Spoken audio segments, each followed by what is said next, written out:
प्रभाणा मुक्त्युक्तिकं दलितपापतमो वितानम् सम्यक् मेणं मजिन्हादियुगं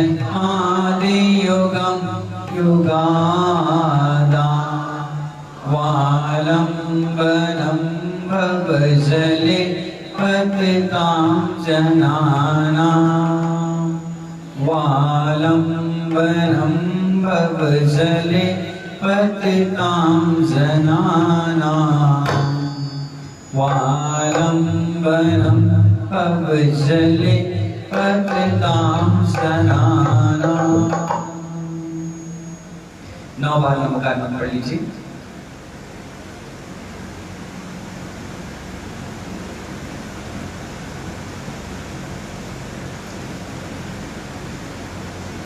ओम नमः सिद्धेभ्य।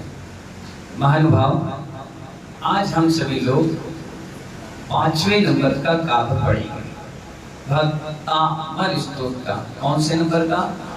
5वें नंबर का। पहले इसको शुद्ध कर लीजिए। क्या कर लीजिए? शुद्ध कर लीजिए, जिससे आपको पढ़ने में कोई तकलीफ या दिक्कत और परेशानी ना हो। बोलिए सोहम। बोलिए। वो जो एस बना हुआ है ना इंग्लिश का, वो आ का उच्चारण हो जाता है, सोहम। बोलिए। तथापि, ता छोटा है और था में आगे मात्रा है और पी छोटा है, तो कैसे बोले? तथापि। बोलिए। तब, तब नहीं है, तब। बोलो तब। भक्ति, ती में छोटी है ना, भक्ति। और वा के वा वन का है और शांति का सा है, तो आवाज भी आना चाहिए। वशान मुनीश, मुनीश। सीटी नहीं आई समझो साथ सड़क का बन गया। जानबूझ के सीटी नहीं बना तो बच्चे कुछ गड़बड़ कर जाए। हल्का साइलेंट होना है। वसान, वसान मुनीश, मुनीश, बस ठीक है ना। सोहम तथापि तब भक्ति वसान मुनीश। बोलो।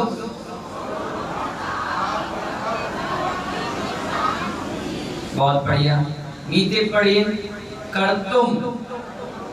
अब इसमें कर्तुम क्यों बोला? एक तो रा है तो कर आ गया और तुम बिंदी है। अब जबकि छोटा अक्षर पीछे होने के बाद वो सामने जुड़ जाता है, लेकिन इसमें माँ आधा होने के कारण वो नहीं जुड़ेगा। इस संस्कृत व्याकरण का नियमावली है। समझ गए आप लोग? तो कर्तुम स्तवम विगत शक्ति। शक्ति कैसा है? शक्ति, शक्ति नहीं है, शक्ति। रब्बी प्रवत्ता, तोता है, प्रवत्ता, और उसके बाद बिंदी भी है, तो क्या बोलेंगे? प्रवत्ता। कर्तुम स्तवम विगत शक्ति रब्बी प्रवत्ता। बोलो। रब्बी है, रब्बी नहीं है, रब्बी। रा छोटा है और पी में भी छोटी आगे मात्रा, ठीक है। पित्यात्म। बोलो। पित्यात्म। पी अलग है, ता अलग है और यात्म अलग है। पित्यात्म। बोलो। वीर्य। मविचार्य। वी छोटा है ना, मवी नहीं बोला, मवी। मविचार्य। मृगी। मृगेंदम, मृगेंदम। हो गया?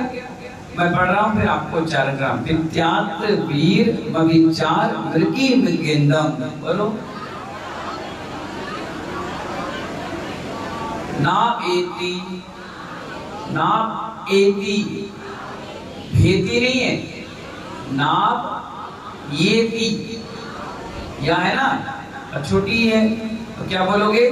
नाप एति किम, छोटा है ना, बोलो किम। निज शिशु, दो सीटी निकलना चाहिए और हा का बिंदी है ना, शिशु बोलो, जोर से बोलो, सीटी नहीं आ रही, शिशु, मेरी आवाज आ रही? शिशु, हाँ परिपाल नार्थम, मानी है पूरा नार्थम।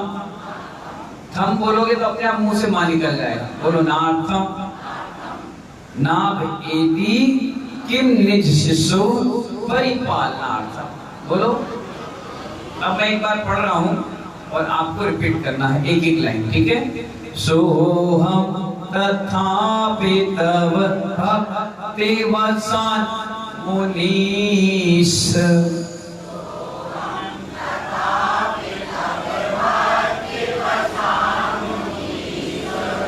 कर्तुं स्तवं विगत शक्तिरपि प्रवत्तः,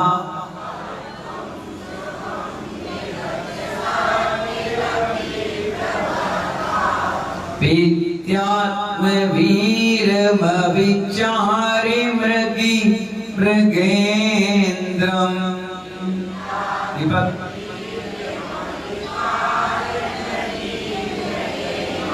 नाभेति किं निज शिशु परिपालनार्थम्।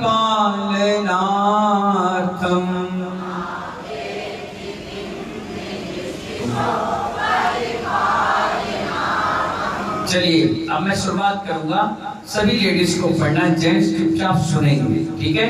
चलिए। सोहम, जोर से, सिर्फ लेडीज।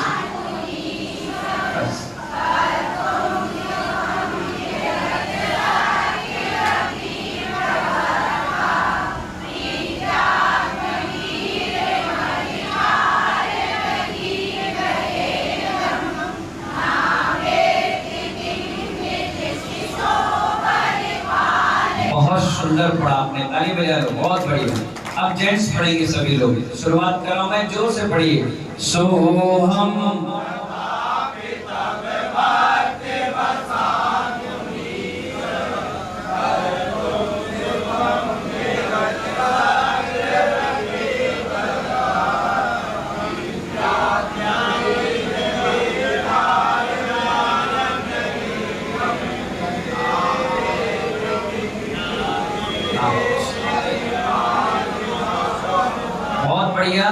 बीच में लहर आ गई थी लेकिन तूफान थम गया, कोई बात नहीं, ताली बजा दीजिए। अब जेंट्स है, सुरीला कंठ थोड़ी ना है। हाँ क्या कह रही?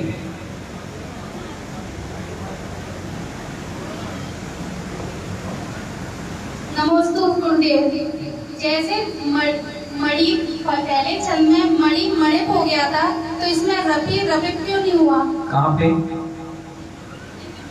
विगत शक्ति रफी प्रवर्तक।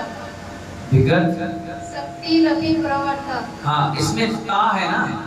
नहीं, रफी रफी दिया है, छोटी की मात्रा है तो हाँ, संयुक्त अक्षर इसमें छोटी की मात्रा है ना, मात्रा जो गई ना उसमें। मणि था तो उसमें मणिप हुआ था, तो ऐसा है, जो भी संयुक्त अक्षर होते हैं ना, तो इसमें एक मिनट हम देख ले रहे हैं ना। हाँ, रफीफ आ जाएगा, सॉरी रफीफ आ जाएगा, क्योंकि एक अक्षर साथ में संयुक्त अक्षर जुड़ा। अभी मैं पढ़ लूंगा, अभी व्याकरण में दिया है, उसके बाद बता देंगे, ठीक है? जब तक अभी रफी ही पढ़ना है ना, जैसे क्लियर हो जाएगा तो रफीफ जोड़ेंगे, है ना? तो अब इसको 4 लाइन को सबको मिलके पढ़ना है, ठीक है? एक बार फिर से।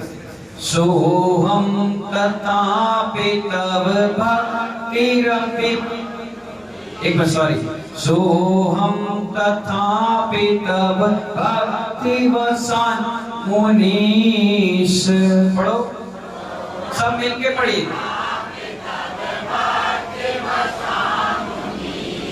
आगे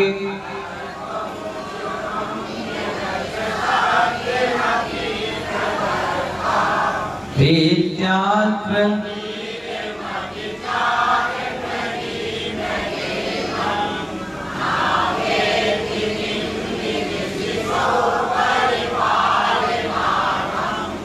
हाँ, अब कौन पढ़ेगा? हाँ, 3 लोग खड़े हो जाओ, फटाफट आगे आ जाओ। भैया माइक पहुंचाओ, दीपक इसको बंद कर दो, जल्दी दो। 3 लेडीज खड़े हो जाएंगे। हाँ पढ़िए, सब लोग मिलाइए। हाँ।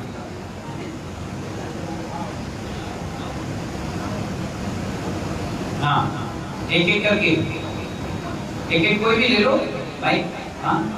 सोहम तथापि तव भक्ति वशान मुनीश करतोष्टिवं विगते शक्तिरपि प्रवेद्या पीतात्म वीर्यमविचार्य मृगेन्द्रं नाभेति किं निज शिशोः परिपालनार्थम्। बहुत बढ़िया, सेकंड पढ़िए। नमस्तु गुरुदेव।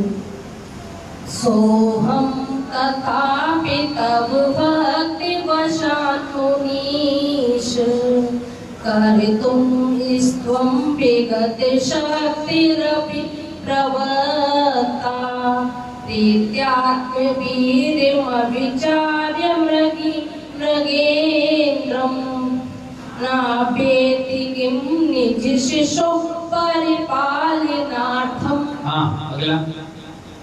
सोहम तथापि तव भक्ति वशान् मुनीश कर्तुं तवं विगते शक्तिरपि प्रवर्ता प्रीत्यात्मवीर्यमविचार्य मृगेन्द्रं नावेत्ति किं निज शिशोः परिपालनार्थम्।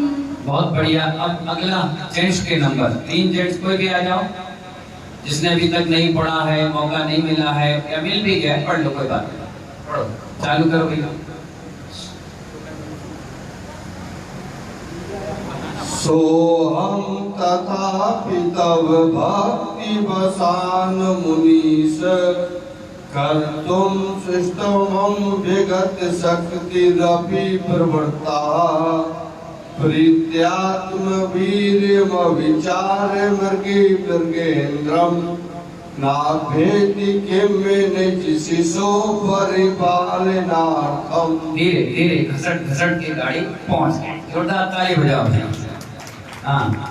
सोहम तथापि तव भक्ति वसान मुनीश कर्तुं स्त्वं विगते शक्तिरपि प्रवर्ता प्रीत्यात्मवीर्यमविचार्य मृगेन्द्रं नाभेति किं निज शिशोः परिपालनार्थम्। बहुत बढ़िया, जोरदार ताली बजाइए। देखिए रबी, रबी है ना, रबी सेकंड लाइन का, उसमें आधा पा और जोड़ लीजिए, है ना।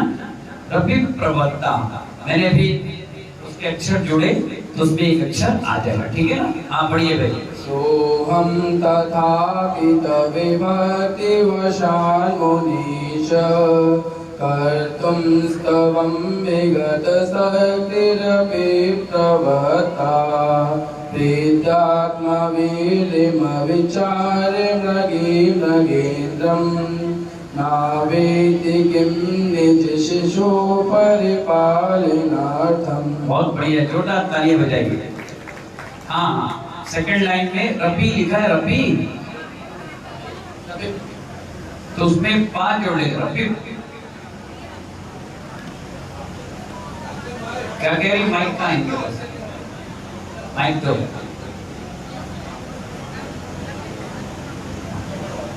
नमस्ते गुरुदेव। हाँ। चौथे वाले काव्य में गुरु लिखा हुआ है और इसमें प्रतिभा भी लिखा है, तो इसमें पाठ होगा। गुरु बड़ा है ना, हाँ, बड़ा होने के कारण नहीं जुड़ेगा, सिंगल शब्द होगा तो जुड़ जाएगा, है ना। इसके भी संस्कृत व्याकरण की अलग अलग व्यवस्था है, किस शब्द के साथ कौन सा जुड़ेगा, कौन सा हटेगा, हट भी जाता है, जुड़ भी जाता है, साइलेंट भी हो जाता है और बड़ा अक्षर भी हो जाता है। अब इसके बारे में आपको बताते जाएंगे, है ना। हाँ बैठिए। तो ये समझ में आ गया ना, ये काय के लिए मालूम है, नेत्र रोग संहारक, आंख संबंधित रोग। आप देखिए कई लोग ज्यादा नाइट में काम करते हैं, या पेट खराब रहता है, या पेट में गर्मी बढ़ जाती है, तो कभी कभी आई फ्लू हो जाता है, आंख में ग्यूरी आ जाती है, आंख में खुजली हो जाती है, आंख बार बार झपकने चालू हो जाती है, आंख में कई प्रकार के लालिमा आ जाती है, या मोतिया बिंद काला मोतिया, सफेद मोतिया, या आंख में भेड़ापन, कई प्रकार की चीजें क्या हो जाती है, हमारे शरीर के साथ जुड़ जाती है आंख संबंधित। और आंख ही नहीं रहेगी जीव की तो आदमी करेगा क्या? जब तक देखेगा नहीं तो विचार भी नहीं आएंगे। तो कई प्रकार की आंख संबंधित रोगों को ये संहारक करता है, यानी रोकता है और उससे निजात दिलाता है। कौन सा काम? सोहम कथापि तव भक्ति वसान मुनीश। समझ गए ना? अब ये जो है इसका भावार्थ समझिए, बहुत अच्छा भावार्थ दिया है। इसमें एक माँ और पुत्र के प्रेम को दिखाया गया। क्या कहा गया? माँ और पुत्र के प्रेम को दिखाया गया है। आप देखिए भगवान महावीर स्वामी ने अपनी ध्वनि में सैकड़ों जानवरों के उदाहरण दिए। स्वान की भांति सो, किसकी भांति? जोर से बोलो मास्टर साहब, किसकी भांति सो? स्वान जानते हो किसे? डॉग, डीओजी, डॉग, डॉग की तरह सो। लोग हंसेंगे कि डॉग की तरह क्यों सो? नहीं, डॉग अधनींद सोता है। कैसी नींद सोता है टाटा भैया? अधनींद का मतलब अगर उसके बगल से कोई निकल जाए तो तुरंत उठकर बैठ जाता है, कच्ची नींद होती है। ऐसी नींद साधक को सोना चाहिए। वात्सल भाव रखो तो किसकी तरह रखो? गाय और बछड़े की तरह। कैलाश चंद जी किसकी तरह? गाय बछड़े की तरह। और प्रशस्त चाल बनाना है तो हाथी की तरह बनाओ। किसकी तरह? हाँ। और आहार के लिए निकलो तो शेर की भांति निकलो। अब आप बताओ, इंसान का एक भी सब्जेक्ट भगवान महावीर ने नहीं कहा कि महिलाओं की तरह रहो, इन जेंट्स की तरह कमाओ। कहा? वो जानते थे कि तुम्हारे अंदर कितने सारे गुण कम है। एक गुण है बस, पता है?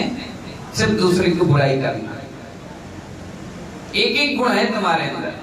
अभी मैं तुमसे कान में किसी के कुछ बोल दूं और तुम्हारे तरफ इशारा कर दूं तो तुम रात भर सो नहीं पाओगे। पता नहीं महाराज ने मेरे सामने क्या बोला, इसकी कुर्ते खींच दोगे, पता क्या बोला, और ये कहेगा मैं नहीं बताऊंगा। अब तुम्हारे सिर में, पेट में, दांत में, सब में दर्द हो जाएगा, क्योंकि अपनी प्रशंसा तो लोगों को सुनना अच्छा लगता है, बुराई कोई सहन नहीं कर पाता। आत्मनिंदा प्रशंसित, कितना बड़ा गाथा आई है रत्न साहब का 40 उपदेश में, आप सुनिए कभी। इसलिए मैं आपसे कह रहा हूँ कि एक ही गुण है आपके अंदर, सिर्फ दूसरों की बुराई करना, दूसरों की टांग खिंचाई करना। इसलिए आचार्य भगवान ने, भगवान महावीर स्वामी ने कह दिया कि तुम्हारे अंदर कोई अच्छे गुण नहीं है, भगवान बनने के अलावा कोई अच्छे गुण नहीं है। वो भी कब? जब भगवान जैसे गुण को धारण करो। इन जानवरों से जीवन जीना सीखो। किसके? उन्होंने एक भी उदाहरण नहीं दिया कि इन श्रावक की तरह जीवन जीना सीखो। उन्होंने कहा गाय की तरह रहो, जबकि कह सकते थे माँ बेटे की तरह वात्सल भाव रखो। लेकिन मालूम है, एक माँ 80 साल 90 साल की हो जाती है, वो भी अपने बच्चे से स्वार्थ रखती है कि अंत समय में मेरा बच्चा आएगा और मेरे इस शरीर को आग लगाएगा। घंटों घंटों, दिन दिन, 2-2, 3-3 दिन तक बर्फ पर लाश रखी सड़ते रहती है, सिर्फ इस इंतजार में कि इनके बेटे, बहू या परिवार के लड़का कोई आ जाए और इस शरीर को दाह संस्कार कर दे। लेकिन गाय और बछड़े को कभी देखा? बछड़े को कब तक वो अपने पास रखती है? जब तक वो अपने पैर पर खड़े होकर के घास खाना चालू ना कर दे। जिस दिन खाना चालू कर देता है, अब वो अपनी जिंदगी जीती है, वो भी अपनी जिंदगी जीती है। बंदर कितने चिपक कर अपनी माँ से रहता है, कितना चिपक कर रहता है, लेकिन कब तक? जब तक वो खुद डाल पर इधर से उधर भागना चालू नहीं करता। जिस दिन कर लेगा, उसकी माँ उसको छोड़ देती कि जाओ तुम अपना जीवन जियो और हम भी अपना जीवन जियो। वात्सल भाव, कितना प्रेम, कितना वात्सल उस गाय बछड़े में। स्वान में कितनी छोटी नींद, अधनींद, कच्ची नींद है कि वो कितना वफादार है अपने मालिक के प्रति कि अपनी जान तक गवा देता है। पवन मामा कौन? वो स्वान जान तक गवा देता है अपने मालिक के लिए, रात भर जागता है, रात भर जगता है। अगर तुम्हें कह दिया जाए कि विजन सागर उपाध्याय महाराज कमरे में है, तुम्हारी ड्यूटी रात भर जगने की, तुम सबसे पहले सो जाओगे, हम तो बात नहीं सुनेंगे, और सुबह उठ करके आओगे, बोले क्या रात भर जगे? अरे जगे कि सोए? थोड़ा नींद नहीं आई जमीन में, अच्छा जाओ ये सो जाओ। लेकिन उस स्वान रात भर जागता है, भोगता है, हर गतिविधि पे नजर रखता है। हंस की तरह खड़े होकर के साधना करो। कितना बड़ा उदाहरण दे रहे हैं। इसीलिए मैंने कहा इंसान के अंदर कोई गुण नहीं है, सिर्फ एक ही गुण है। कौन सा? जब बुराई सुनना, बुराई करना, टांग खिंचाई करना। अभी कोई कह दे कि महाराज ने क्या प्रवचन दिया, वो याद नहीं है, पर क्या गालियां दी, किससे कौन लड़ गया, कौन झगड़ गया, 2 मिनट में याद। गंदी चीजें जल्दी हावी होती हैं, अच्छी चीजें नहीं। तो आचार्य भगवान यहाँ हिरण और उसके बच्चे का शेर के प्रति जो भाव हुए हैं उसको प्रकट कर रहे हैं कि एक हिरण का बच्चा शेर के पास चला गया और शेर ने उसको पकड़ लिया। पकड़ने के बाद वो हिरण जानती है माँ कि मैं इस शेर से नहीं लड़ सकती, नहीं भिड़ सकती, एक पंजे में मुझे वो धराशायी कर देगा। लेकिन वो क्या करता है, वो क्या कर रही है माँ? उस शेर से भिड़ गई, सिर्फ किसको बचाने के लिए? उस बच्चे को बचाने के लिए। ताकत नहीं है अंदर से, सिर्फ आत्मविश्वास है उस शेर से लड़ने के लिए। और वो छूट पड़ी, अपने बच्चों को बचा ली, लेकिन खुद चली गई, लेकिन बच्चे को बचा ली।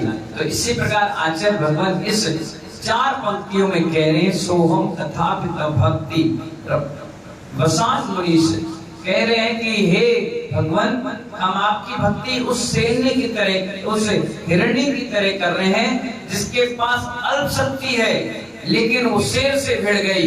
ऐसी हमारे पास भी अल्प शक्ति है, हम कर्मों से भिड़ करके आपकी भक्ति कर रहे हैं। हे प्रभु, जैसे उसने अपने बच्चों को बचा लिया, ऐसे हम अपनी आत्मा को बचा लें। क्या कर लें?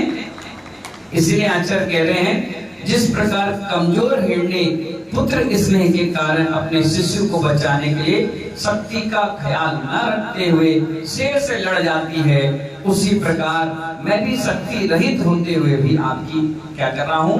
स्तुति करने में प्रवृत्त हो रहा हूँ। इतना जबरदस्त लघुता आचार्य मानतुंग ने आदिनाथ भगवान के प्रति बनाई है। अर्घ पढ़िए। ओम ह्रीं अरहं नमो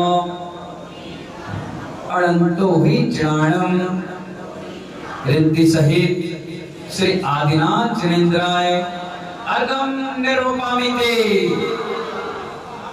2 चीजें आती हैं, एक निर्मापीति और एक निर्वपामिति। बताइए दोनों में से कौन सा सही है? कैलाश चंद जी खड़े हो जाइए। निर्मामिति और निर्वपामिति बताइए। निर्पावती सही है हमारे। अच्छा, रानू भाई बताओ, हैं? खड़े तो हो जाओ, कुछ तो बताओ। गुरु आप ही बताओ। अच्छा, नीरू भाई बताओ। बोलो, आप सब बोलते हो, रोज अर्घ बोलते हो, पूजा पढ़ते हो, और मैं भी बताऊंगा देखो कितनी गलतियां करते हो। हे गुरुवर, हाँ, निर्पावती या बोलो बोलो। आप हमें बताने का कष्ट करें। अच्छा, इस दोनों में क्या सही? चलिए हम ही बता देते हैं। आदि प्रकार निर्वपामिति, बोलो बोलो निर्वपामिति, निर्वपामिति और निर्वपामिति। निर्वामिति बोलते ना लोग, बाप को या पाप को खा जाते हैं। इतने भूखमर्रे हो कि शब्दों को नहीं छोड़ते, उसको भी खा पी के बराबर, बिल्कुल खा पी के बराबर। निर्वामिति और निर्वपामिति दोनों में जमीन आसमान का फर्क है। निर्मामिति का मतलब होता है समर्पण। क्या? समर्पण करने के बाद वो चीज हमारी। क्या कहा हमने? अगर कोई व्यक्ति आया और आकर के सिर पर रखा दीपक, इधर रखा हो, बोले है सिर पर, लाओ इधर दिखा, एक ही दिखा। अब आपको समझा रहे हैं, ये सिरफल है। क्या है? सिरफल है कि नहीं? कोई आया और आकर यहाँ ऐसे रख गया और कुछ भी नहीं बोला। क्या कहा मैंने? कुछ भी नहीं बोला, स्वाहा नहीं बोला, मंत्र नहीं बोला, उसका जन्मदिन था, उसने उठाया और सिर पर रख दिया। अगर कोई व्यक्ति हमसे मांगेगा या कोई इसको उठा करके खा के पी के बराबर कर देगा या कहीं और चढ़ा देगा या कहीं कुछ दे देगा तो उसे दोष नहीं लगेगा, क्योंकि उसने निर्वपामिति नहीं बोला। क्या? निर्वपामिति जब तक नहीं बोलोगे, निर्वपामिति का मतलब होता है कि दोबारा इसमें जन्म ना लेना। और निर्वापिति में की मतलब होता है समर्पण कर देना। यानी आप मेरे पास आए और आपका जन्म दिवस था, आपने एक डायरी ला करके हमें समर्पण कर दिया, आपने पेन लाकर हमें दे दिया, आपने पुस्तक लाकर हमें दे दी, आपने अचार लाकर हमें दे दिया, आपने घड़ी लाकर हमें दे दी, आपने हैंकी ला करके दे दिया। ये समर्पण हुआ, निर्वामिति समर्पण। अब हम उसको किसी को दे भी सकते हैं, रख भी सकते हैं, बांट भी सकते हैं। लेकिन अगर आपने कह दिया निर्वपामिति स्वाहा, अब वो निर्माल हो गया, अब हम उसको छू नहीं सकते। तो आप लोग क्या बोलते हो हमेशा? निर्पामिति, निर्पामिति, निर्मामिति, ऋणमिति, सब एक्सल मिति, क्या बोलते हो?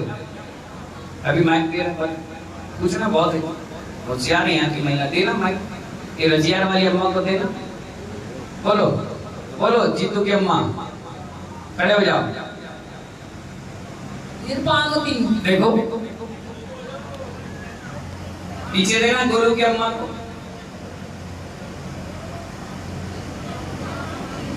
बोलो निर्वपामिति। बहुत बढ़िया, ताली बजाओ। पड़ोसन को दो, लूसन वाली अम्मा को। ये बेटी बंटी की सिरहानी, क्या नाम है? बबीता, बबीता, अंजलि जी बताइए।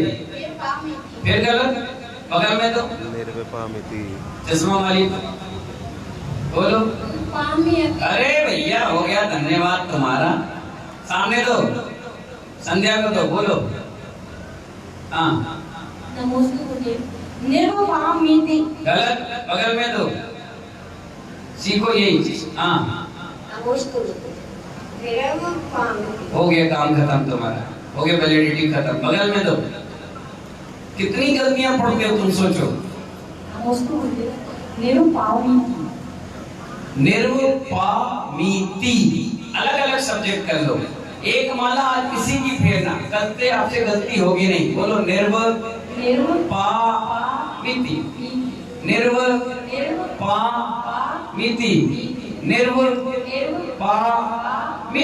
बस 3 शब्द हैं, अलग अलग पढ़ो। निर्वपामिति, निर्वपामिति स्वाहा। बोलो जोर से बोलो, निर्वपामिति स्वाहा। फिर से बोलो, निर्वपामिति स्वाहा। फिर से बोलो। बस समझ गए ना? अगर कोई व्यक्ति अब जब भी अर्घ्य चढ़ाएगा कैसे बोलेगा? अर्घम निर्वपामिति स्वाहा। बस अब ये आपका चढ़ गया, अब ये निर्माल हो गया। क्या हो गया? अब निर्माल हो गया, अब इसका दोबारा जन्म नहीं होना। ठीक है ना? इस प्रकार से इसको पढ़ना है। अब इसमें लिखा है, पढ़ना पुस्तक में, निर्वपामिति स्पष्ट लिखा है, और आप फिर भी क्या पढ़ते हो? गलत। इसलिए सही पढ़ना सीख जाइए। दूसरी चीज, नमोकार मंत्र में क्या कहा मैंने? देखो अब बलुआ ही चालू हो गया। कुछ सब्जेक्ट बाद में घर में भी कर लिया करो, सब चीज नहीं। हाँ, तो नमोकार मंत्र में जब हम अंतिम पद पढ़ते हैं, पढ़ो माई, माइक दे रहे हैं, पढ़ो। देखो मनी मन में सोच के कैसे पढ़ी, खड़े हो जाओ। अगर गलत होगा भी तुरंत सुधार हो जाएगा ना। हाँ नमो अरिहंत 5 बार बोलो, इतना टाइम नहीं है। नमो अध्यायाय लो। नमो लोहे शब्द सावरण लोहे कहाँ है? नमो लोहे हाँ नमो लोहे हाँ। शब्द सावरण। देखिए आपको मैं बताऊं हमेशा उसमें क्या बोलना चाहिए। नमो लोहे सौव, 2 बार है, एक छोटा है और एक बड़ा है, तो क्या बोलेंगे उसको? एक आधा अक्षर है एक पूरा है, तो उसको क्या बोलेंगे? सौव, सौव साहुड़म। सभी सभ्य नहीं है, सौव। सब मुंह चोंच की तरह बनाओ, सब सौव सब साहुड़म, सब सावरण। बस सही हो जाएगा। सब लोग क्या कहते हैं? सब साहुड़म, सब साहुड़म। जब बा बोलोगे तो 35 अक्षर 58 मात्राओं में एक अक्षर कम हो गया, तो आपकी सिद्धि नहीं हो सकती, अशुद्ध हो गया। कैसे होना चाहिए? शुद्ध होना चाहिए। नमो लोहे सब साहुड़म, नमो लोहे सब साहुड़म, सब। ठीक है ना? सब नहीं बोलना, और आज से इसका सुधार करने का प्रयास करना। ठीक है, अब चलिए अपन 65 नंबर प्रश्न में इसका यंत्र देख लेंगे। ठीक है, रिद्धि मंत्र लिखा है ओम ह्रीम अरम नमो। क्यों से बोलिए? अड़तो ही जिणाणम झोम झोम नमः स्वाहा। ऐसे रिद्धि मुनिराज, ऐसे रिद्धिधारी मुनिराज जिन्हें असंख्यात योजन की बात याद है, उन्हें मेरा प्रणाम। संख्य तो समझ गए, लेकिन असंख्यात का मतलब कई हजार किलोमीटर, करोड़ों किलोमीटर, क्योंकि योजन 2 प्रकार का। पूछिए। हाँ बोलो। हे उपाध्याय श्री, हे उपाध्याय श्री, योजन का महत्व बताइए। योजन का महत्व बताइए। सुनिए, योजन 2 प्रकार का। योजन कितने प्रकार का? एक लघु योजन और एक महायोजन। लघु योजन जो हम चीज बनाते हैं, जैसे पुल बनाई, फैक्ट्री बनाई, रेलवे ट्रैक बनाया, सड़क बनाई, खंभे बनाए, मकान बनाए, तो इसको किससे नापते हैं? लघु योजन से। किससे? लघु योजन से। और जो बनी बनाई है, जैसे नंदीश्वर, पंचमेरु, सुमेरु पर्वत, विजयात पर्वत, नदी, नाले, तालाब जो होते हैं ना, 72 जिनबिम, चक्रवर्ती की सेना, बहुत सारी ऐसी चीजें होती हैं जो महायोजन से नापी जाती है। तो अब योजन और महायोजन में क्या फर्क है? लघु योजन और महायोजन में, एक योजन मतलब 4 कोस। कितना? एक कोस मतलब 3 मील। 1 मील मतलब 4 किलोमीटर, शायद ऐसे ही है। 1 मील का 4 किलोमीटर और 3 कोस का 1 योजन, ऐसे इस प्रकार से है शायद। तो 12 किलोमीटर का एक एवरेज लघु योजन का आता है, और महायोजन का 6000 किलोमीटर का। कितना? तो जिसकी अपन बात करें असंख्यात योजन की, वो महायोजन से नापा जाता है। अब आप सोच लीजिए कितना विशाल, याद रखने की चीज को हम नमस्कार कर रहे हैं। ठीक है ना? तो लघु योजन 12 किलोमीटर का और महायोजन 6000 किलोमीटर का।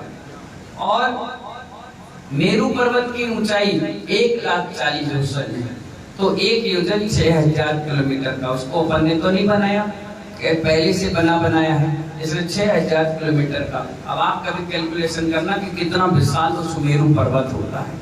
ठीक है ना? आप तो ले आए 1100 रुपए में बाजार में रख दिया, हमने मेरू विराजमान किया। कभी कभी विचार तो बनाओ कि 6000 किलोमीटर का एक योजन, ऐसे 1,40,000 योजन का एक सुमेरु पर्वत होता है, जिस पर तीर्थंकर बैठ करके उनका अभिषेक होता है। अब आप सोच लीजिए कितना विशाल काय चीजें होती हैं। इसलिए ऐसे मुनिराजों को नमस्कार किया गया है जिनका असंख्यात योजन याद करने की स्मरण शक्ति है, और ऐसे उनको नमस्कार किया गया है। ठीक है ना? अब इसमें सिद्धि मंत्र है। जब भी आपको सिद्ध करना हो तो उस मंत्र की जाप कर सकते हैं। ओम ह्रीं श्रीं क्लीं क्रोम। एक कोष्टक में कोम भी दिया है ना, कोम भी बोल सकते हैं, क्रोम भी बोल सकते हैं। सर्व संकट निवारणेभ्ये सुपाश यक्षेभ्यो नमो नमः स्वाहा। इसकी विधि समझ लीजिए। पवित्र होकर, पवित्र होकर का मतलब क्या हुआ? नाक मुंह पोंछ करके, हाथ पैर धो करके, मंजन करके, क्रीम पाउडर लगाकर नहीं। पवित्र होकर के मतलब है सुबह नहा धोकर शुद्ध वस्त्र पहनकर ब्रह्मचर्य पालन करते हुए। शरीर पवित्र नहीं चाहिए इसमें, जितना इंपॉर्टेंट ब्रह्मचर्य है। समझ रहे हो कि नहीं? एक बार शरीर का भोग कर लिया किसी स्त्री का तो 90 लाख कोटि जीव की हिंसा का पाप लगता है, और ये ब्रह्मचर्य से बचता है। इसीलिए हर सिद्धि बाल ब्रह्मचारी को जल्दी हो जाती है। जैसे बाल ब्रह्मचारी हम हैं और ये ब्रह्मचारी है। कैसे? बाल का मतलब बचपन में दीक्षा ले ली, शादी ब्याह परिवार नहीं देखा, इसलिए बाल ब्रह्मचारी। और ये ब्रह्मचारी इसलिए क्योंकि उन्होंने 70-72 के बाद दीक्षा ली। हमारे संघ में आचार्य भगवान ने एक परंपरा प्रारंभ की है, जितने भी ब्रह्मचारी हैं और दीक्षा लेते हैं उनके आगे विश्व जुड़ जाता है। क्या? विश्व। और जो लोग बाल ब्रह्मचारी हैं, बचपन में दीक्षा ले ली, शादी ब्याह नहीं देखा, उनके आगे वी जुड़ जाता है। इसलिए अपन वी हसंत सागर हैं और ये विश्व शाम सागर। समझ में आ गया? विश्व का मतलब और वी का मतलब। इससे ये कैटेगरी समझ में आ गई कि ये बाल ब्रह्मचारी हैं और ये ब्रह्मचारी है। ठीक है, चलिए। तो पवित्र होकर के मतलब समझ गए ना? क्या? पहले ब्रह्मचर्य, नहाना धोना, शुद्ध कपड़े पहनना, बाहर के साथ अंदर की पवित्रता भी कामकारी हो जाती है। पीले वस्त्र पहनना है। कौन से? यंत्र स्थापित करके, पूजा करके, पीले आसन पर बैठकर पीले रंग के पुष्पों द्वारा 7 दिन तक प्रतिदिन 1000 बार ऋद्धि तथा मंत्र का शुद्ध भाव से जाप करें। हर बार कुंदरू की धूप खेवे। एक कुंदरू शब्द आता है, उसकी धूप, जैसे नमक का धूप, अष्टांग धूप, दशांग धूप, ऐसी कुंदरू की धूप आती है औषधि के रूप में। उसकी धूप खेने से भी ये काम सिद्ध हो जाता है। गुण क्या है इसका सुनिए। सिर्फ आंख में काम नहीं आता, ये बहुत सारी चीजों में काम आता है यंत्र। सुनिए, यंत्र को पास में रखने और काव्य सिद्धि मंत्र द्वारा मंत्रित जल को कुएं में डालने से लाल रंग के कीड़े उस कुएं में कभी पैदा नहीं होते। कई कुएं ऐसे हैं जहाँ कीड़े पैदा हो जाते हैं। अब अभिषेक के लिए जल लाना है, मुनिराज के चौके के लिए जल लाना है, आपके पीने के लिए प्रतिमाधारी हो तो कुएं का जल इस्तेमाल करना है, उसमें कीड़े हो रहे हैं, उनकी बिछानी ढंग से नहीं पहुंच पा रही, तो आप क्या करते हो? फिटकरी डाल देते हो। तो फिटकरी वगैरह नहीं डाल पाओ तो इस मंत्र का जल अगर डाल दिए तो उसमें कीड़े पड़ना बंद हो जाते हैं, मरते नहीं है। नहीं तो तुम सोचो कि फिनाइल डाल के मार, नहीं, ये सब नहीं चलता यहाँ। ये मंत्र क्रिया से उनकी उत्पत्ति नहीं होती वहां पर। ठीक है ना? जैसे अपन कोई चीज पानी लेकर के आए और 48 मिनट से कम की उसकी मर्यादा है और अपन को लंबे टूर में जाना है तो क्या करते हैं? उसमें लौंग डाल देते हो, मसाले डाल देते हो, सौंफ डाल देते हो, तो 6 घंटे की उस पानी की मर्यादा बढ़ जाती है। ऐसे ही कुएं में जब इस मंत्र जल को डाल देते हैं तो लाल कलर के कीड़े उसमें पड़ते हैं, छोटे छोटे बारीक। कभी देखना काई जम जाती है तो वो नहीं जम पाती है। ठीक है? जिनकी आंखों में दर्द हो, सुन लीजिए बड़े ध्यान से, जिनकी आंखों में दर्द हो, भयानक पीड़ा हो, उस व्यक्ति को सारे दिन भूखा मतलब उपवास कराया जाता है। सायंकाल मंत्र द्वारा 21 बार मंत्रित कर बतासे में जल घोलकर उसकी आंखों पर उसको पिलाने से और आंखों पे छींटे मारने से ये दर्द आंखों का ठीक हो जाता है। पर भूखा रहना पड़ेगा, नहीं तो तुम आधा किलो बादाम, 1 किलो किशमिश और 2-4 किलो दूध पी लो, बोले हमने तो भूखे के से बैठे हम अनाज नहीं खाए, तो नहीं चलेगा। भूखे रहना पड़ेगा। शाम के बतासे का पानी पीजिए और उसी पानी को आंखों में छींटे लगाने से उस दर्द से निजात मिल जाती है। समझ गए आप सभी लोग? बहुत बढ़िया। इस प्रकार आपने आज 5वें नंबर का काव्य पूर्ण कर लिया। अब ध्यान रखना, कल 6वें नंबर का काव्य है। पढ़ाई के लिए विशेषकर है, जितने बच्चे लड़के लड़कियां और हमारे युवा जवान बच्चे हैं जिनके पढ़ाई लिखाई में दिक्कत परेशानियां आ रही हैं, कल उस काव्य को समझना पढ़ना, कई प्रकार की चीजों से मैं समझाऊंगा आपको, आप समझने का प्रयास करना। इन्हीं मंगल भावना के साथ जय बोलिए महावीर भगवान की।